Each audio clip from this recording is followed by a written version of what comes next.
সকলোকে নমস্কাৰ। আজি মই দেখাব গৈ আছোঁ আউনীআটী সত্ৰখন। এই আউনীআটী সত্ৰলৈ যাওঁতে ৰাস্তাতে পাই যায় ৰাৱণে গা ধোৱা পুখুৰী।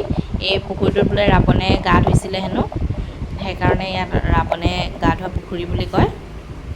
আমি গৈ আছিলোঁ প্ৰথমে দক্ষিণপাট সত্ৰত সোমাই, চামগুৰি সত্ৰত সোমাই আমি তাৰপিছত গৈ আছিলোঁ আউনীআটী সত্ৰলৈ। এয়া পাম এতিয়া আউনীআটী সত্ৰ পালোহি আৰু। এয়া দেখিছেনে কি ধুনীয়া পৰিৱেশ। এয়া সোমাই যোৱা ৰাস্তাটো, এফালে পুখুৰী, সোঁ চাইডেও পুখুৰী, বাওঁ চাইডেও পুখুৰী।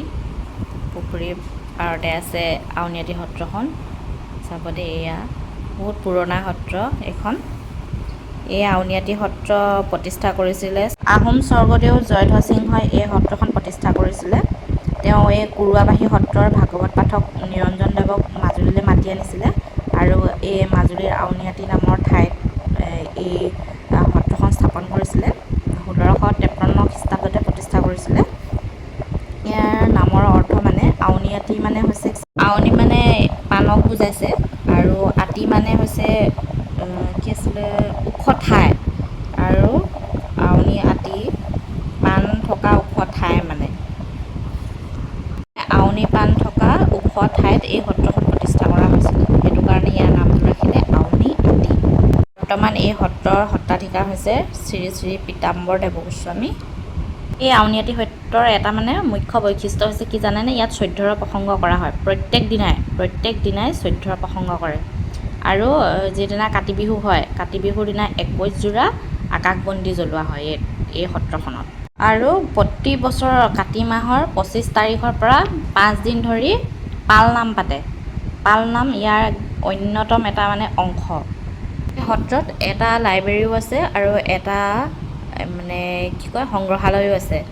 আৰু এই লাইব্ৰেৰীটোত দেখিবলৈ পাইছিলোঁ এটা ছপা যন্ত্ৰ, বহুত পুৰণা, যিটো নেকি কলিকতাৰ পৰা অনা হৈছিলে ছপাশালটো। এইটো ধৰ্মপ্ৰকাশ যন্ত্ৰ নামেৰে নামাকৰণ কৰিছিলে।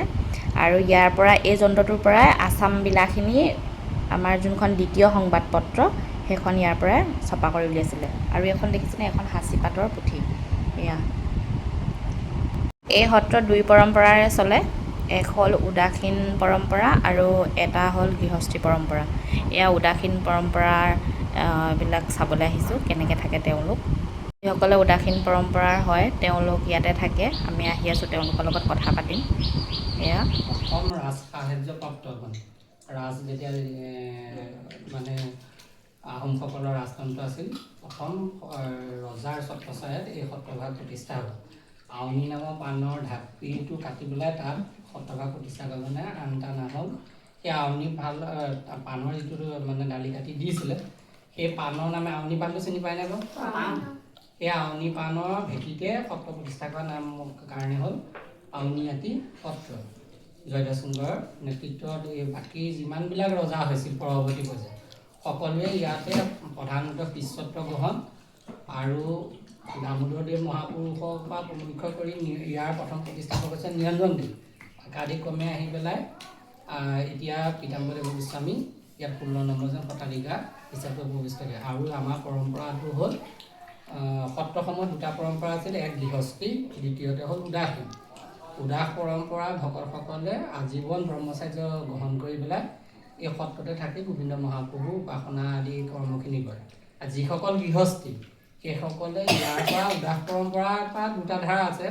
উদাসত পৰা গৈ ধৰক কাৰোবাৰ বংশ ৰক্ষা কৰিবলৈ, কোনোবা বিশেষ কাৰণবশতঃ ধৰক চাকৰি সূত্ৰে বা বিভিন্ন ধৰণৰ কৰ্মসূত্ৰে যাবলগীয়া হ'লে ইয়াৰ পৰা তেওঁলোক গুচি যায়, গৈ পেলাই আকৌ পুনৰ তেওঁলোকে গাহস্থ্য জীৱন ধৰে।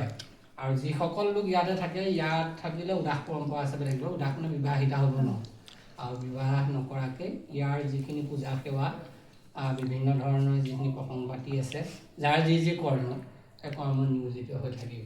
সত্ৰখনৰ উদাস পৰম্পৰা ভকতসকলক 5 বছৰৰ পৰা 12 বছৰৰ ভিতৰত বা কেতিয়াবা তাতকৈও অকণমান 2-এজন বয়সস্থ হ'লেও অনা যায়।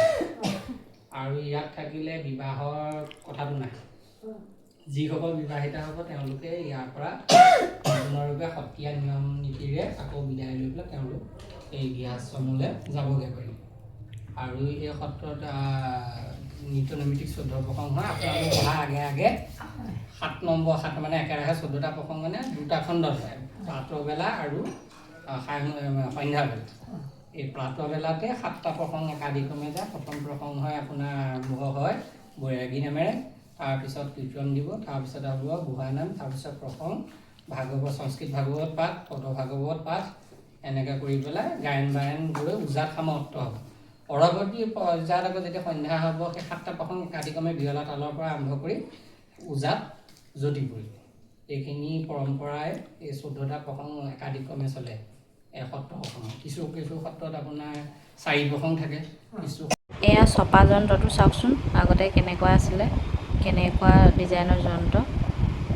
তেতিয়া দিনতে কলিকতাৰ পৰা অনা, ভাবি চাওকচোন। এয়া আমাৰ যাবলৈ হৈ গ'ল, আমি এতিয়া এইখন সত্ৰৰ পৰা যাওঁগৈ। ইয়াৰ পৰা আমি যাম এতিয়া বেলেগ এখন সত্ৰলৈ। ক'লৈ যাওঁ?